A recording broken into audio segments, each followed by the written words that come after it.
right?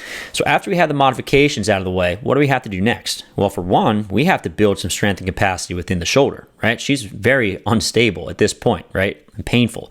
So I'm trying to promote some strength and stability there. So from a strength perspective, what are we trying to do? Well, for one, we want to avoid end ranges of motion initially. When we did our test, we found that when we moved into end range flexion, external rotation, internal rotation, abduction, all the movements, they're all painful at end range. I don't want to provoke that shoulder too much, so I'm going to keep my strengthening in middle range of motion, okay? Generally speaking, for my rehab programs, 3 times per week of work. I would have wanted to probably do about 5 times per week of strength work and have the days, 2 days worth of rotator cuff strengthening and 3 days of other general strengthening. But I just didn't think that this patient would be able to do that. Like I said, she's super busy. She's not necessarily going to be able to find her way into the gym and get that stuff done. So we just gave her 3 times a week. Maybe not the most optimal, but pretty good, right? For her, she's doing all of her work at the start of a session, and that's actually a pretty big ask because she starts, I think her class where she liked to go to is at 5:30 a.m., so she had to get in at 5:15, right, in the morning to do all of her rehab stuff, and that's tough, especially when you have children, right, and you have to head to work afterwards. It's a big ask, but she was able to do it. She said that would be something that's reasonable for her. So what kind of exercises was she doing? What did I prescribe her? So I was giving her some sort of press variation 3 times per week, and that started off with some sort of landmine press, some dumbbell floor press, and some tempo push-ups. Basically, we're working in partial ranges. We're not doing as much overhead work. We're slowing down the movements a little bit, giving her strengthening exercises that she tolerates well. They're going to promote some stability within the shoulder joint. We're giving her rotator cuff and scapular strengthening exercises. Initially, that was sideline external rotation, some scap shin, A's, T's, and Y's, basic stuff. I was giving a lot of rows, single arm rows, pull downs, and ring rows. Initially, she was pretty painful whenever she tried to protract. So think about doing a ring row and at the very end, relaxing and letting your shoulder blades protract. She didn't tolerate that at all, right? So hanging, that was pretty much out of the question. If she had to let her shoulder blades relax, it was pretty painful for her shoulder. So initially, we didn't protract, okay? We just focused on kind of partial ranges of motion. And as we felt better over the course of time, I started to cue the protraction. It was more tolerable and it got better slowly. So what else did we do for her? So in terms of technique adjustments, at first, I didn't want to try to work on her technique at all because everything was so painful. I wasn't going to ask her to go snatch because she's having pain just bringing her arm overhead. Okay, I wasn't going to get any good information from that. Okay, and here's another spoiler alert. So as people get better, generally you want to take a look at their technique and see if they're doing anything silly that may hurt them in the future. This is a bit of a spoiler alert, but I didn't have to do any of this. Okay, over the course of time, she was getting better, doing well, getting back to the movements, and I actually have a lot of trust in the coaches that she works with. So I actually didn't have to address her technique very much, right? Well, how about mobility? Did you do anything with mobility? No, I don't think I had to whatsoever. It really wasn't needed. Here's the thing, just because someone has a positive Baton scale, and I've seen this so many times, someone comes in, they get a diagnosis of being hypermobile, and then when I take a look at their mobility, yeah, they're largely hypermobile, but let's say they have a really specific limitation. Sometimes that's the ankle, right? So if I have hypermobility in the shoulder and I have a really stiff ankle, when I snatch or overhead squat, I'm going to make up for that mobility limitation in the shoulder itself. So just make sure you're doing your due diligence, and when someone comes in and seems very mobile, just make sure you check them, all right? Make sure they actually are hypermobile, and you're not just saying that because other areas seem hypermobile. So the next step was good communication. Luckily, she was actually referred to me through a local CrossFit coach that I really trust, okay?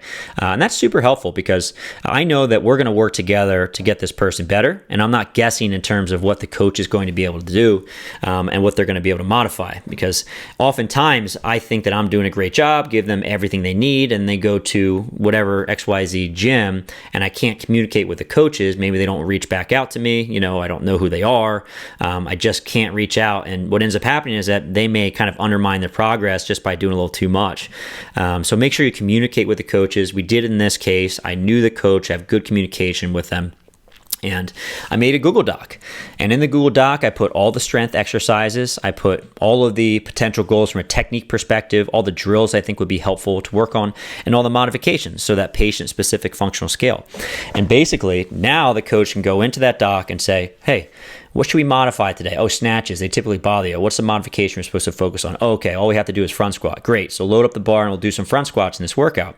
And now the coach doesn't have to do as much work to try to figure out what is okay and what's not okay, because we already did that work on the back end with the patient-specific functional scale. And lastly, we didn't necessarily need this with this patient, but I do think that it's important that if someone is not progressing over the course of time, it's probably worthwhile to go to a doctor, right, to get some imaging, see what the heck is going on, right? Generally speaking, things like rotator cuff tears tend not to happen in younger folks, right? This person was in her 30s.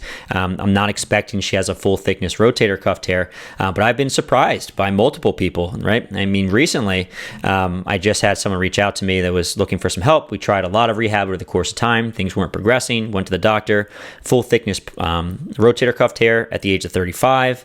I also have worked with a 31-year-old female before who had pain in the shoulder. She tried rehab for a while. Things weren't getting better. She actually had a full thickness rotator cuff tear as well. And I'll tell you what, she actually PR'd her jerk a day before she went to see the doctor, right? So sometimes you would expect these folks to be really weak. That's not always the case. They might hurt and they might be great compensators and their strength might be A-okay, but it hurts a lot. So I just kind of educate the patient and say, if things are not getting better, let's go to the doc and see what's going on. I think this can be handled with conservative care, but at the end of the day, let's be cautious. So as we started to progress, what were future visits looking like, right? So I was seeing her pretty much every week in the beginning, and then after a while, I started seeing her every other week as she started to improve. The majority of the visits actually consisted of soft tissue work to the posterior cuff, so infraspinatus, teres minor, upper trap, just because those were pretty irritable, and it helped to calm the area down. And then after we did, let's say 10 to 15 minutes of soft tissue work, we did a lot of dynamic control and rhythmic stabilizations. So at Champion Performance, with the physical therapy side, we have all sorts of systems set up for shoulder pain where we start with easy manuals and just kind of work our way up. I do have specific manuals I like to use for my CrossFit athletes. Maybe I'll cover those at some point in the future, but we're really trying to promote as much control as possible within that shoulder joint, right? She's got instability from all angles, and the better we can control motion, the better we do, right? And then over the course of time, we just advance her strength work. And we want to try to make the strength work specific to the movements that are still giving her trouble. And what's kind of interesting about this athlete is that her overhead exercises returned pretty quickly. So things like push jerks, things like snatches, those actually got better relatively quickly, which was kind of funny. Oftentimes you think overhead motion is going to be the last thing to get back. That wasn't the case for her. The last thing to come back were push-ups and dips, right? So in terms of trying to get those better, we worked on elevated push-ups. We did a lot of horizontal dumbbell pressing because her overhead stuff was feeling great. She was able to return to a lot of that in the gym, but push-ups and dips still felt terrible. So we had to work on getting those better, and our exercises reflected that, right? Our cuff work went from more under the shoulder to overhead because we want to make sure the cuff is getting stronger for the activities in the gym. We added more protraction and full hangs during rows and pull-ups. Initially, that wasn't tolerated. Over the course of time, we need to get back to that because we know these athletes are going to find themselves in those positions, and we have to prepare them for those. And then we just reevaluated and did another patient-specific functional scale to see where she's at. Now, this is actually the third patient-specific functional scale. We had one in the middle of the two, so you'll see these numbers are way better, right? And I'll read these off quickly, and then hopefully if you're on YouTube, you can see these. You can pause it and just read it yourself. And if you're listening to the podcast version, then you can head to YouTube and see these. I'm going to briefly go through them. So double unders improved to a 10. Ring muscle ups are improved to a 4. Bar muscle ups improved to a 7. Toes to bar, 9. Wall balls, 8. Thrusters, 9. Chest to bar pull-ups, 9. Snatch, power, maximal, 7. Snatch, power, cycling, 8. Snatch, squat, maximal, 6. Snatch, squat, cycling, 6. Clean, power, maximal, 10.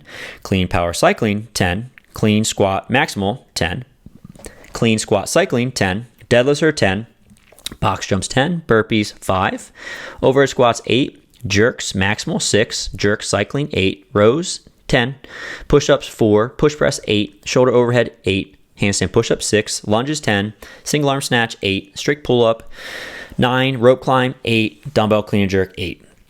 So if you remember from earlier, we were dealing with a lot of zeros to like 2 and 3, right? Now most movements are kind of in that 7 to 10 range, okay?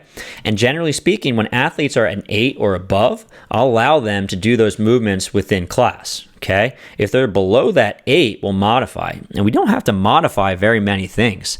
So ring muscle ups are modified to pull ups and modified push ups. Same thing with bar muscle ups. Wall balls, we're an 8 out of 10. Anything that's an 8 or a 9 out of 10, I just tell athletes to be careful with volume. So if a workout comes up that's 150 wall balls per time, if Karen pops up, I don't think that's going to be a good idea for the shoulder. We have to break those up a little bit, maybe put in some assault bike for calories somewhere in the mix so they're not doing so many wall balls. But generally speaking, she was back to doing most movements in the gym, okay, which is awesome to see. That's exactly what we want.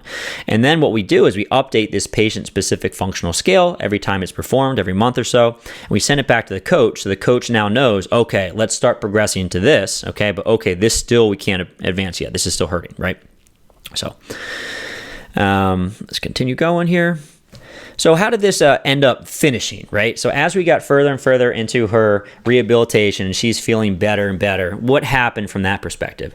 So we continued to advance her strength work. Like I said, it really wasn't overhead stuff that was giving her trouble. It was more the push-up and the dip. So we ended up giving her lots of horizontal dumbbell pressing, elevated push-ups. We did a lot of ring supports, and then eventually we transitioned to stable dips, right, with some assistance from the feet. Eventually she got back to ring dips, right? We got the cuff work more overhead. Like I said before, we're doing more protraction and full hangs or in rows and pull-ups, and we're monitoring total training volume, just making sure that those movements that she's now reintroducing back in the gym, when they're reintroduced, we don't do way too much volume and just irritate the shoulder too much, because it's a fresh new movement that's finally tolerated, but you don't have as much capacity to be able to do a full workout that has a lot of volume in it, right? So over the course of time, this is generally how I do my PT at Champion. We're out of network, so we don't have to be at the mercy of an insurance company generally. So our PT just went down and down. Eventually, I was seeing it kind of once per month, right? And then as people are feeling better and they feel like they don't need me anymore, I allow them to be on their own, right? The entirety of her PT was around 5 to 6 months, which maybe sounds like a long time, but it's not like I saw her 3 times a week. I was seeing her once per week in the beginning, and at the very end, it was like once per month. So total visits, like, I don't know, maybe 10-ish visits, maybe less than that over the entirety of her physical therapy stay, right? And I got to say, 5 to 6 months is pretty common for shoulders. This is not one of those conditions that gets better in 6 to 8 weeks, right? This actually takes quite a bit of time. I think that's pretty matched with what you see in, let's say, the rotator cuff tendinopathy literature. You're looking at months, 4 to 6 months to really see a large improvement. And I think for a lot of folks, you'll see they're pretty young, right? So they get better a little faster than someone that's a bit older, right? But they're also trying to get back to really high level stuff. So they may be feeling pretty good, come 1-2 months out once they've done a good job of modifying and beginning a strengthening program in their regular activities. But getting back to the higher level stuff doesn't come for months and months later. So just keep that in mind. You want to make sure you set that expectation at the start of rehab so folks don't get frustrated when a month later they still have pain, right? It just takes time. So